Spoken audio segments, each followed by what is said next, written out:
Meditation से संबंधित story के फर्स्ट पार्ट में आपने देखा कि किस तरह मेडिटेशन की सहायता से उस युवक ने अपने आत्महत्या करने के निर्णय को परिवर्तित कर दिया। अब आगे की स्टोरी। वह युवक बोला, हे महात्मा जी, आपके मस्तिष्क पर बहुत चमक व तेज है, आप कौन हैं?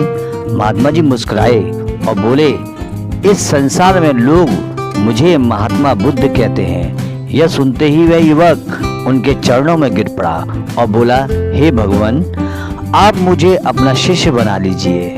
मैं तो अपने माता पिता को सबक सिखाना चाहता था, इसलिए आत्महत्या करने जा रहा था। मेरे माता पिता ने मुझे बहुत अपमानित किया है, वह मुझे बात बात पर टोकते हैं। उन्होंने मुझे एजुकेशन प्राप्त करने के लिए गुरुकुल भी भेज दिया था। मैं एजुकेशन अधूरी छोड़कर घर आ गया तो मेरे माता पिता ने मुझे बहुत भला बुरा कहा और फिर से एजुकेशन प्राप्त करने के लिए गुरुकुल भेज दिया। अब बताओ, क्या मैं हर समय पढ़ता ही रहूं? मस्ती करने का मुझे कोई हक नहीं। चलो, पढ़ाई करने का अपमान किया तो मैंने सहन कर लिया, क्योंकि मैं उस समय बच्चा था, लेकिन अब तो मैंने एजुकेशन पूरी कर ली। मैंने सोचा था कि शायद अब तो वो मेरे माता पिता मुझसे बहुत खुश हो जाएंगे कि मैंने पढ़ लिख कर उनका मान सम्मान बढ़ा दिया। मैंने सारे शास्त्र और वेदों का अध्ययन पूरा कर लिया है, अब मुझसे बड़ा ज्ञानी कोई नहीं है। तब वह खुश होने के बजाय कहने लगे, अपने आप को ज्ञानी मानने का भ्रम मत पालो। मैं जब भी लोगों को ज्ञान की बातें बताता था तो लोग मेरे ज्ञान की बातों से बहुत प्रभावित हुए, लेकिन मेरे पिता मेरे द्वारा बताई गई ज्ञान की बातों में लोगों के सामने ही कमियां निकाल देते थे। मेरे साथ रहने वाले मेरे दोस्तों का भी अपमान करते थे, क्योंकि मेरे दोस्त हमेशा मेरे ज्ञान की प्रशंसा करते थे और मुझे शराब, मदिरा, बीड़ी मेरे लिए साथ लाते थे। लेकिन मेरे पिता मेरे एंजॉय में दखल देने आ जाते थे और मुझे व मेरे मित्रों को डांटते रहते थे और कहते थे कि ये सब तेरा जीवन बर्बाद कर देंगे। मित्रों के सामने मुझ पर हाथ भी उठा दिया। अब आप ही बताओ, मैं अपने मित्रों के सामने अपमानित इतना कैसे हो जाता? अगर उन्होंने मुझे पढ़ाया, लिखाया, पाला पोसा तो कोई ऐसा नहीं किया। हर एक के माँ बाप अपने बच्चों को पढ़ाते लिखाते हैं। अब तो मैं खुद भी कमाता हूँ, उन्होंने मेरे लिए किया ही क्या है। 17-18 साल की एज में तो मैं खुद ही धन कमाने लग गया। मुझ पर हाथ उठाकर उन्होंने अच्छा नहीं किया। तब मैंने फैसला किया कि मैं अपने पिता को सबक जरूर सिखाऊंगा, और एक पिता के लिए पुत्र की अर्थी उठाने से ज़्यादा सबसे बड़ा सबक कोई हो ही नहीं सकता। तब उन्हें मालूम पड़ेगा कि उन्होंने मुझ पर हाथ उठाकर कितनी बड़ी गलती की है। ये ही कारण था जिसकी वजह से मैं आत्महत्या करने के लिए आ गया था।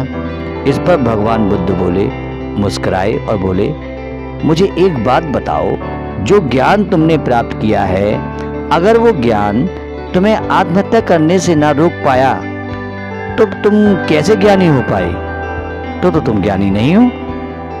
तब वह युवक बोला, आप सही कह रहे हैं भगवान, अब तो मैं अपने आप को अज्ञानी समझने लगा हूँ। तब भगवान बोले, चलो मैं तुम्हें सच्चाई से अवगत कराता हूँ। उन्होंने ध्यान करके बताया कि इस समय तुम्हारी माता जो हैं वो बहुत बीमार हैं। तुम्हारे पिता माता के पास बैठे हैं। तुम्हारी माता कह रही हैं कि अगर तुम मेरे पुत्र के साथ इतनी सख्ती ना करते तो आज मेरा पुत्र मेरे पास होता। उसके पिता रोते हुए कह रहे थे, मैं अपने पुत्र को कभी भी दुख देना नहीं चाहता था, लेकिन वह बहुत ज्ञानी था और मुझे डर था कि वह ज्ञान उसके अंदर घमंड व अहंकार न पैदा कर दे।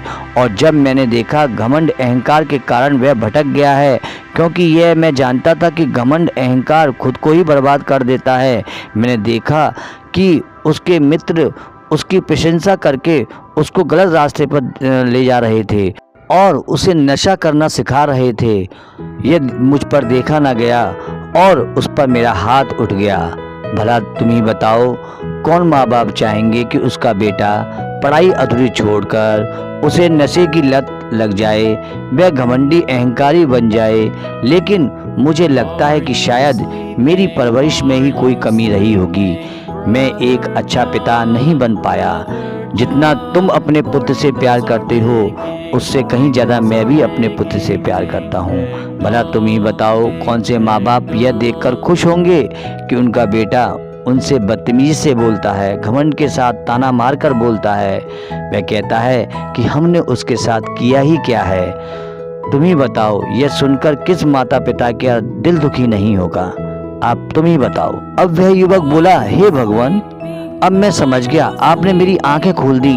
जिस माता पिता की कभी भी आंखों में मैंने आंसू नहीं देखे, जिस पिता के तो मैंने कभी भी आंखों में आंसू नहीं देखे थे, आज उस पिता की आंखों में आंसू देख मुझे बड़ी हैरानी और बड़ा ही जो है अपने आप पर शर्म आ रही है। और मेरा मालूम पड़ गया है कि मेरे पिता मुझसे कितना प्यार करते हैं।